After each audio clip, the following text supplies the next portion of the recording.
नमस्ते मेरे दोस्तों। आज मैं आपके सामने एक नई किताब लेकर आई हूँ और वो भी हिंदी में। और इस किताब का नाम है नव विधान, जो कि लिखित है शरद चंद्र द्वारा। तो चलिए शुरू करते हैं। नव विधान। इस कहानी के नायक श्री शैलेश्वर घोषाल पत्नी वियोग के पश्चात पुनः विवाह की बात से अगर मित्रों के बीच शर्माते, तो इस छोटी सी कहानी का रूप और रंग बदलकर क्या होता, यह अंदाजा लगा पाना भी कठिन है। इसलिए भूमिका में वह विवरण देना आवश्यक है। कलकत्ते के नामी गिरामी कॉलेज के दर्शन के अध्यापक हैं शैलेश्वर। उनके पास विलायती डिग्री है। तनख्वाह 800 रुपए महीने है। उम्र 32 साल। करीब 5 महीने पहले 9 साल के एक पुत्र को छोड़कर उनकी पत्नी इस दुनिया से चली गई। दादा परदादा के समय से कलकत्ते के पटल डांगा में रह रहे हैं। घर में उस पुत्र के अलावा नौकर, बावर्ची, चौकीदार, कोचमैन इत्यादि 7-8 नौकर हैं। उनका परिवार इन नौकरों को लेकर ही है। पहले तो विवाह करने की इच्छा ही नहीं थी, यह स्वाभाविक भी है, मगर अब इच्छा हो गई है, यह भी कोई नई बात नहीं है। इन दिनों पता चला कि भवानीपुर के भूपेन बनर्जी की मझली बेटी ने मैट्रिक पास किया है और वह दिखने में भी सुंदर है। इस तरह के कौतूहल का भी कोई विशेष महत्व नहीं है। फिर भी उस शाम को शैलेश्वर की चाय की बैठक में यही बात चल पड़ी। उनके मित्रों में एक कम वेतन के स्कूल मास्टर थे, जो उनके निकट मित्र नहीं थे, मगर चाय पीने की प्यास उस मास्टर में किसी ज्यादा वेतन पाने वाले प्रोफेसर से कम नहीं थी। लापरवाह किस्म के होने के कारण सारे प्रोफेसर उन्हें दिग्गज पुकारते थे। वह सोचकर नहीं बोलता था और भार भी नहीं लेता था। दिग्गज को खुद तो अंग्रेजी आती नहीं थी और कोई लड़की परीक्षा में पास हो जाती है, सुनकर उनके तन बदन में आग लग जाती। भूपेन बाबू की कन्या का प्रसंग उठते ही वह अचानक बोला, एक पत्नी को भगा दिया, एक को खा लिया, फिर से विवाह। घर बसाना ही है तो उमेश भट्टाचार्य की बेटी में क्या खराबी है? घर ही बसाना है तो उसके साथ बसाओ। और मित्र जो वहाँ थे वे कुछ नहीं जानते थे, वे सब चौंक गए। दिग्गज बोला, उस बेचारे की ओर अगर भगवान ने देखा है तो उसे ही घर ले आइए और एक विवाह मत कीजिए। मैट्रिक पास है तो क्या सब ठीक होगा? गुस्से में उसकी दोनों आंखें लाल हो गईं। शैलेश्वर ने किसी तरह क्रोध को रोकते हुए कहा, अरे वो तो पागल थी। कोई किसी को पागल कहे तो दिग्गज का होश ठिकाने नहीं रहता था। वह गुस्से में आकर बोला, सब पागल हैं क्या? लोग मुझे पागल कहते हैं तो क्या मैं पागल हो गया? सब जोर से हंस पड़े, मगर फिर भी मामला दबा न रह सका। हंसी रुकने के बाद शैलेश ने शर्माते हुए घटना का विवरण दिया। मेरे जीवन में कम से कम वह एक अनफॉर्चुनेट मामला है। विलायत जाने से पहले ही मेरा विवाह हो गया था, मगर मेरे ससुर के साथ किसी बात को लेकर मेरे पिता का विवाद हो गया था। फिर उसका दिमाग भी खराब था, इसलिए मेरे पिता मेरी पहली पत्नी को घर नहीं रख पाए। इंग्लैंड से लौटकर मैंने उसे घर पर नहीं पाया। यही कहकर शैलेश जबरन हंसने की कोशिश करके बोला, अरे ओ दिग्गज बुद्धिमान, अगर वे पागल न होती तो क्या वे लोग उसे दोबारा भेजने की कोशिश नहीं करते? चाय की महफिल में तुम कभी गैर हाजिर नहीं रहे, मगर वो सचमुच अगर आ गई तो चाय की आशा मत करना। गंगा जल और गोबर के छिड़काव के साथ साथ तुम सबको झाड़ू से साफ करके छोड़ेगी, यह नोटिस मैं तुम्हें पहले से दे रहा हूँ। दिग्गज जोर देकर बोला, कभी भी नहीं। मगर इस बात को और किसी ने भी आगे नहीं बढ़ाया। इसके बाद 2-4 आम बातें हुई और फिर रात हो गई है कहकर सभी चले गए। रोज ऐसे ही सभा भंग होती है, आज भी यही हुआ, मगर आज सबके चेहरों पर अजीब सी म्लान छाया थी। वह जैसे आज मिटना नहीं चाह रही थी। शैलेश समझ गए कि उनके मित्र उनके तीसरे विवाह के पक्ष में नहीं है, बल्कि निर्वता पूर्वक उनका तिरस्कार कर गए। एक ओर तो उनके गुस्से की सीमा नहीं थी, दूसरी ओर शर्म से पानी पानी हुए जा रहे थे। बाहर मुंह दिखाने में उन्हें कठिनाई होने लगी। 18 साल की उम्र में जब शैलेश का प्रथम विवाह हुआ था, तब उनकी पत्नी उषा की उम्र सिर्फ 11 साल थी। लड़की दिखने में सुंदर थी, इसलिए कालीपत बाबू सस्ते में बेटा बेचने को तैयार हो गए थे। फिर भी लेन देन को लेकर शैलेश के विलायत जाने के बाद दोनों समधियों में झगड़ा हो गया। ससुर ने जबरन बहू को उसके पिता के घर भेज दिया, इसलिए पुत्र के स्वदेश लौटने पर खुद जाकर बहू को नहीं ला पाए और लाने की इच्छा भी नहीं थी। दूसरी ओर उमेश तर्कवादी और अभिमानी किस्म के व्यक्ति थे। वे ब्राह्मण अपना और अपनी बेटी का सम्मान विसर्जित करके बेटी को ससुराल भेजने को राजी नहीं हुए। शैलेश जब विलायत में थे तभी उन्हें कुछ बातों का पता चल गया था। सोचा था उनके घर लौटने पर सब ठीक हो जाएगा, मगर 4 साल बाद जब वह घर लौटा तब तक उसका स्वभाव बदल चुका था। इसलिए जब उन्हें विलायत से आए व्यक्ति के कायदे को समझने वाली लड़की से विवाह की बात चली तो वे तैयार हो गए। उसके बाद बहुत समय बीत गया। शैलेश के पिता कालीपद बाबू का स्वर्गवास हो चुका है। वृद्ध तर्कवादी भी स्वर्ग सिधार चुके हैं। इस बीच उस घर की कोई खबर शैलेश तक नहीं पहुंची, ऐसा नहीं था। वे भाइयों के साथ रह रही है। जब तक पूजा अर्चना, गंगा जल और गोबर इत्यादि में उसका समय कट रहा है।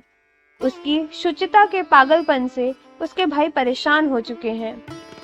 इन बातों में कोई भी बात सुनने में अच्छी नहीं थी। बस इतनी सांत्वना थी कि इस तरह की स्त्री के चरित्र को कोई दोष नहीं देता। अगर देता भी तो शैलेश को कितना बुरा लगता कह पाना कठिन है, मगर इस बदनामी का आभास भी कभी उनके कानों तक नहीं पहुंचा। शैलेश सोचने लगे, भूपेन बाबू की पढ़ी लिखी बेटी की उम्मीद अभी क्यों छोड़ी जाए। गांव की 25-26 साल की एक अनपढ़ औरत को घर का भार देने पर घर में सब उलट पुलट हो जाएगा, इसमें कोई संशय नहीं है। खासकर सुमीन जब ये सोचेगा कि उसकी माँ ही उसके दुर्भाग्य का कारण है, और यह सोचकर वह कैसी नजरों से उन्हें देखेगा, यह सोचकर उनका मन शंका से भर गया। शाम बाजार में उनकी बहन का घर है। विभा बैरिस्टर की पत्नी है। वहाँ उनके बेटे का रहना ठीक है, मगर ऐसा हमेशा के लिए तो नहीं हो सकता। उनकी इच्छा हुई दिग्गज पंडित की पिटाई कर दें। उस व्यक्ति को कितनी चाय और बिस्कुट खिलाए हैं और उसने यह बदला दिया। असल में शैलेश बुरे व्यक्ति नहीं थे, मगर वे दुर्बल प्रकृति के व्यक्ति हैं। इसलिए सचमुच की शर्म से आंखों की शर्म उनमें प्रबल थी। विद्या के अभिमान के साथ साथ उनका एक और बड़ा अभिमान यह था कि वह जानबूझकर किसी के प्रति लेश मात्र भी अन्याय या अविचार नहीं कर सकते। मित्रगण मुंह से कुछ भी ना कहे, मगर भीतर ही भीतर इस मामले में उन्हें अपराधी मानेंगे। वो यह समझ गए थे। यह बात सहना उनके लिए असंभव थी। सारी रात चिंता में डूबने के बाद भोर के समय उनके दिमाग में सहज बुद्धि का उदय हुआ। उसे अगर वापस बुला लिया जाए तो सारी समस्याओं का समाधान हो जाएगा। पहली बात तो वह आएगी नहीं, और अगर आ भी गई तो इस मलेच्छ के घर से 2 दिनों में ही भाग जाएगी। फिर कोई उन्हें दोष नहीं दे पाएगा। 2-4 दिनों के लिए सुमेन को उसकी बुआ के घर भेजकर खुद कहीं जाकर छिप जाने से ही हो जाएगा। इतनी सीधी सी बात उनके दिमाग में अब तक क्यों नहीं आई, सोचकर वह चकित रह गए। यही ठीक रहेगा। उन्होंने कॉलेज से 7 दिनों की छुट्टी ले ली। इलाहाबाद में बचपन के एक मित्र रहते थे। उन्हें अपने आने का तार भेज दिया और विभा को पत्र लिखा कि वह नंदीपुर से उषा को लेने भेज रहा है। अगर वह आ जाए तो विभा सुमेन को श्याम बाजार ले जाए। वे 7 दिनों बाद इलाहाबाद से लौटेंगे। शैलेश के मामा के बेटे मेस में रहकर सौदागिरी ऑफिस में नौकरी करते थे। उसे बुलवा कर कहा, भूतो तुझे कल नंदीग्राम जाना है अपनी भाभी को लाने। भूतनाथ विस्मित होकर बोले, भाभी? कौन भाभी? तू तो बारात में भी गया था, तुझे याद नहीं क्या? उमेश भट्टाचार्य के घर। अच्छी तरह याद है, मगर कोई किसी को नहीं पहचानता, वह क्यों आएगी मेरे साथ? शैलेश बोले, ना आए तो ना सही, तुझे क्या, साथ नौकर और दासी भी जाएंगे। ना आना चाहे तो तू लौट आना। भूतो चौंका, कुछ देर चुप रहकर बोला, ठीक है मैं चला जाऊंगा, मगर मेरी पिटाई न कर दे। शैलेश ने उसे कुछ रुपए दिए और एक चाबी देकर कहा, आज रात की ट्रेन से इलाहाबाद जा रहा हूँ, 7 दिन बाद लौटूंगा। अगर आए तो यह चाबी देकर वह अलमारी दिखा देना। घर के खर्च के रुपए उसमें हैं, पूरा महीना चलना चाहिए। भूतनाथ तैयार होते हुए बोला, ठीक है, मगर भैया अचानक तुम्हें ये बात क्यों सूझी? नहर खोदकर मगरमच्छ तो नहीं ला रहे? शैलेश चिंताग्रस्त होकर एक गहरी श्वास छोड़कर बोले, वह नहीं आएगी, मगर समाज के हिसाब से मुझे तो यह करना ही पड़ेगा। शाम बाजार में खबर दे देना, सुमेन को ले जाएंगे। रात को पंजाब मेल से शैलेश इलाहाबाद चले गए। कुछ दिनों के बाद एक दोपहर को घर के बाहर एक मोटर आकर रुकी और 2 मिनट में ही एक 22-23 साल की महिला बैठक में पहुंची। कारपेट पर सुमेंद्र अपनी नई मां को एल्बम से फोटो दिखा रहा था। उसने बड़े आनंद से परिचय करवाते हुए कहा, माँ, बुआ। उषा खड़ी हो गई। उसने एक मामूली सी लाल बॉर्डर की साड़ी पहनी हुई थी। हाथ और गले में सामान्य से गहने थे, मगर उसका रूप देखकर विभा चकित रह गई। पहले उषा ने ही बातचीत शुरू की। हंसकर बेटे से बोली, बुआ को प्रणाम नहीं करोगे बेटा? सोमेन को शायद यह नई शिक्षा दी गई थी। उसने जल्दी से झुककर बुआ के पैरों के बूट छूकर उन्हें प्रणाम किया।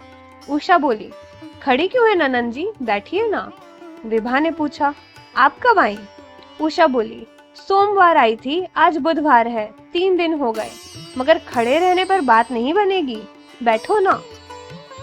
विभा मित्रता करने नहीं आई थी, घर से मन कठोर करके आई थी। बोली, बैठने का समय नहीं है, बहुत काम है, मैं सोमेन को ले जाने आई हूँ। मगर इस रूखेपन का उत्तर उषा ने हंस कर दिया। बोली, मैं अकेली कैसे रहूंगी? वहाँ भाभीियों के सारे बच्चे मेरे पास ही पले, कोई एक व्यक्ति पास नहीं रहेगा तो मैं जी नहीं पाऊंगी ननंद जी। यह कहकर वह फिर हंसी। इस हंसी का उत्तर विभा ने कड़वी बात से ही दिया। सोमेन को बुलाकर बोली, तुम्हारे पिता ने कहा है कि तुम मेरे पास आकर रहो। मेरे पास बर्बाद करने के लिए समय नहीं है सोमेन। जाओ जल्दी से कपड़े बदल लो, मुझे न्यू मार्केट होकर जाना है। दोनों के बीच में फंसकर वह उदास स्वर में बोला, माने जाने के लिए मना किया है बुआ जी। संकट अपने ऊपर आते देख उषा जल्दी से बोली, मैंने तुम्हें जाने से मना नहीं किया है बेटा, मैं तो सिर्फ इतना कह रही हूँ कि तुम चले जाओगे तो मुझे यहाँ अकेले कष्ट होगा। लड़के ने इस बात का कोई उत्तर नहीं दिया, बस अपनी सौतेली माँ के और नजदीक जाकर उसका आंचल पकड़कर खड़ा हो गया। उसके बालों में हाथ फेरते हुए उषा हंसकर बोली, यह नहीं जाना चाहता ननद जी। शर्म और क्रोध से विभा का चेहरा काला पड़ गया और सभ्य समाज की उच्च शिक्षा प्राप्त होने के बाद भी वह खुद को रोक नहीं पाई। बोली, मगर उसका जाना ही ठीक है और मेरा विश्वास है कि आप अगर गलत बढ़ावा नहीं देती तो वह अपने पिता की आज्ञा का पालन करता। उषा के होंठ का एक कोना कठोर हो गया और उसके चेहरे पर कोई परिवर्तन नहीं हुआ। बोली, हम बड़े हैं, हमें नहीं पता कि क्या ठीक है, और सोमेन तो भी बच्चा है, उसकी समझ ही कितनी है। और जो गलत बढ़ावे की बात कर रही हो ननंद जी, तो मैंने बहुत बच्चे पाले हैं, मैं ये सब संभालना जानती हूँ, तुम चिंता मत करो। विभा ने कठोर होकर कहा, तो मैं भैया को पत्र लिख दूं? उषा बोली, हाँ लिख दो, लिख देना कि उनके इलाहाबाद के हुक्म से ज्यादा मैं कलकत्ते के हुक्म को मानती हूँ। मगर देखो विभा, मैं उम्र में और रिश्ते में दोनों में तुमसे बड़ी हूँ। अब इस बात को लेकर तुम मुझ पर अभिमान नहीं कर सकती। यह कहकर वह फिर हंसकर बोली, आज तुम गुस्से में एक बार बैठी तक नहीं, मगर एक दिन तुम अपनी मर्जी से अपनी इस भाभी के पास आकर बैठोगी, यह भी आज मैं तुम्हें बता देती हूँ। विभा ने इस बात का कोई उत्तर नहीं दिया। बोली, आज मेरे पास समय नहीं है, नमस्कार। यह कहकर वे तेज कदमों से चलती हुई बाहर चली गई। गाड़ी में बैठकर अचानक उसने ऊपर देखा तो उषा सोमेन को लेकर बरामदे की रेलिंग पकड़कर मूर्ति की तरह फिर खड़ी है। बाकी की कहानी आप अगली वीडियोस में सुनते रहिएगा। मैं फिर मिलती हूँ।